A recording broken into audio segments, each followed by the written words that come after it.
Bonjour à toutes et à tous, je suis Benjamin, responsable des contenus pédagogiques chez DataBird et je souhaite pouvoir accompagner les apprenants à mieux apprendre. Et donc pour ça, je vais utiliser en fait différents types de LLM pour exploiter au mieux leurs fonctionnalités pour me permettre de présenter le fonctionnement de la mémorisation. Donc j'ai fait un rapide plan à partir de notes écrites. Donc j'ai chargé cette photo-là sur ChatGPT et en fait je vais demander à ChatGPT à partir de cette image de me proposer un développement de réflexion sur le sujet pour voir comment je pourrais venir le présenter. Et donc voilà ce qu'il va me proposer. Et donc je vais faire un prompt qui sera bien structuré de manière à avoir un résultat pertinent. Je vais vérifier qu'il n'y a pas d'hallucination ou de réponse erronée. Et ensuite, je vais venir coller ce que ChatGPT m'a proposé dans Perplexity. Alors pourquoi Perplexity? Parce que je trouve que la recherche approfondie, la deep research de ce modèle-là est plus performante, c'est un avis personnel,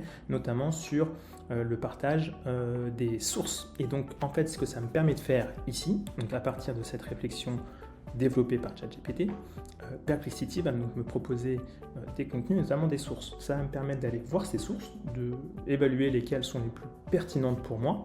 Et ensuite, une fois que j'ai donc eu ces sources, je vais pouvoir ici aller dans NotebookLM, qui est un outil développé par Google et qui permet en fait d'accompagner l'apprentissage et les études.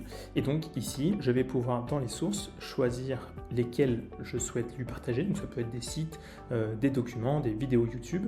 Et ce qui est intéressant dans NotebookLM, c'est qu'il y a ce qu'ils appellent le studio qui me permet de venir générer différents types de médias pour m'aider justement à la révision. Et donc ici, je vais vous en montrer trois.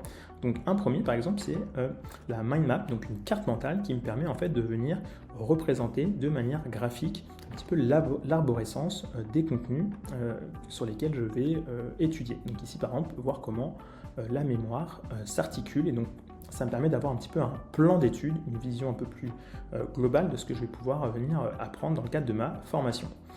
Quelque chose d'autre qui est très utile, c'est vous permettre de réviser et donc de revenir sur les notions que vous avez vues, c'est la création de quiz.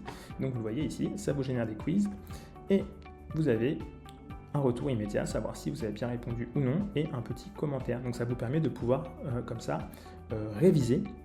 Et enfin, un dernier format qui je trouve très utile, c'est la génération d'une synthèse audio, donc à la manière d'un podcast, une discussion entre plusieurs personnes.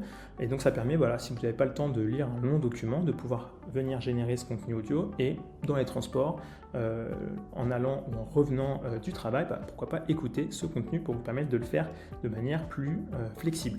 Donc la motivation, le bon état d'esprit, ça c'est la base. Mais après... Pour raisonner, pour calculer de tête, suivre une discussion.